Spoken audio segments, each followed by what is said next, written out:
Sabe, a Constituição brasileira está muito longe de ser só aquele livro denso e pesado, cheio de regras difíceis. Na verdade, pensa nela como o verdadeiro sistema operacional do país.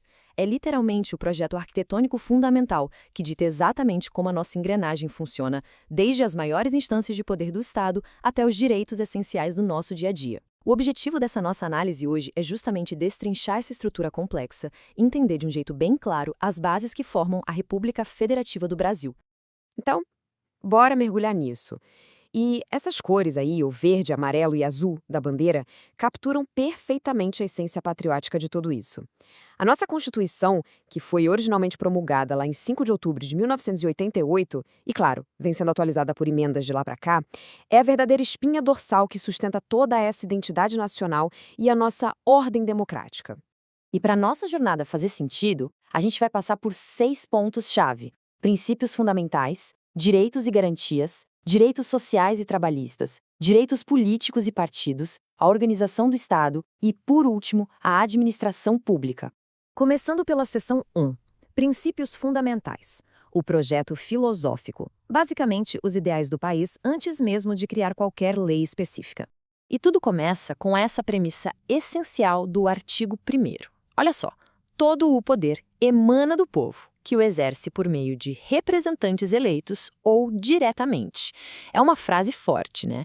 E ela estabelece o Código Democrático Mestre do país. A partir dessa ideia cristalina, todos os outros poderes do Estado começam a fluir.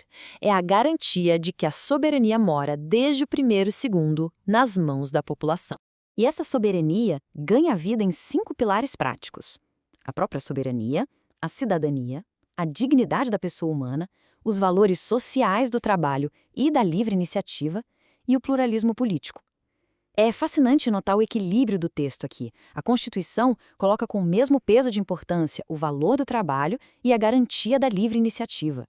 Ou seja, ela monta a base do país de forma muito equilibrada, sem pender para uma única vertente ideológica excludente. Avançando para as seções 2 e 3. Direitos, garantias e proteções trabalhistas. Aqui, a gente sai da filosofia pura e entra nas proteções individuais. E aí, chegamos na promessa abrangente e poderosíssima do famoso artigo 5º. Ele funciona como um escudo inquebrável. O texto é super claro. Todos são iguais perante a lei sem distinção de qualquer natureza, garantindo o direito inviolável à vida, à liberdade, à igualdade, à segurança e à propriedade. Esse é o escudo definitivo não só para quem é cidadão brasileiro, mas também para os estrangeiros que moram no país. A proteção é totalmente universal dentro do território. Agora, o que é muito interessante de notar aqui é o contraste gigante que existe na estrutura do documento. De um lado, a gente tem essas amplas liberdades civis do artigo 5º, como a liberdade de expressão, a inviolabilidade da sua casa, o habeas corpus. Mas do outro lado, nos artigos 6º e 7º, tem um nível de detalhe imenso sobre direitos sociais e trabalhistas. Isso inclui coisas ultra específicas, tipo um salário mínimo unificado nacionalmente, a licença maternidade e o direito de greve. A lei foi desenhada para proteger a pessoa tanto contra os abusos do Estado, quanto proteger o trabalhador diante do mercado.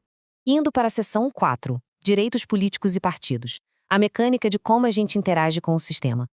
O artigo 14 trata do dever cívico de um jeito cheio de nuances. Pensa bem, o voto é estritamente obrigatório para pessoas entre 18 e 70 anos. Mas, na verdade, o processo vira totalmente facultativo, opcional mesmo, para cidadãos analfabetos, para os jovens de 16 a 18 anos e para a galera com mais de 70. Isso mostra como o sistema empurra a participação em massa como regra, claro, mas tem a sensibilidade de dar flexibilidade para grupos demográficos bem específicos. Então, o ponto crucial da engrenagem partidária, lá no artigo 17, depende de um número mágico: 3%. Para conseguir acessar o fundo partidário e ter tempo gratuito de rádio e TV, um partido precisa bater essa meta de, no mínimo, 3% dos votos válidos na Câmara dos Deputados, espalhados pelo país. É um filtro objetivo, sabe? Um mecanismo puramente matemático projetado para organizar a casa e evitar que a representação política vire uma bagunça fragmentada demais. Chegando na seção 5. A organização do Estado, o verdadeiro hardware físico e administrativo do país. Aqui, o artigo 18 desenha a estrutura. A República Federativa é formada por essa união indissolúvel da União, dos Estados, do Distrito Federal e dos municípios. A sacada para entender como o Brasil funciona está no balanço dessas palavras. De um lado, a união é indissolúvel, ou seja, nenhum território pode simplesmente decidir ir embora e se separar. Mas, ao mesmo tempo, todos esses entes têm a sua própria autonomia política e financeira. É como um quebra-cabeça gigante, onde as peças não podem se soltar, mas cada uma tem vida própria dentro dos seus limites. E, finalmente, a seção 6, Administração Pública. As regras do jogo para quem faz a máquina rodar. E isso ilustra perfeitamente o rigor que o artigo 37 exige de quem está no Estado. Ele cria 5 princípios que absolutamente qualquer esfera pública tem que seguir. E tem um macete super famoso no mundo do direito para lembrar deles, que é a sigla LIMP. Legalidade, impessoalidade, moralidade, publicidade e eficiência. São diretrizes super diretas, apartidárias, feitas com um único objetivo em mente: garantir que a gestão do dinheiro e do poder seja sempre focada no interesse de todos e feita com transparência total. Depois de passar por tudo isso, pelo projeto filosófico, pelo escudo inquebrável das liberdades, pelas regras de trabalho, política e até pela bússola ética dos servidores, a grande questão que fica não está escrita no papel. Como é que esses princípios fundamentais, esses direitos e essas regras burocráticas moldam, de fato, a nossa realidade hoje? Esse é de longe o maior desafio de analisar esse documento, entender como um dos projetos legais mais complexos e completos do planeta pula dessas páginas e vira a experiência do dia a dia de uma nação inteira.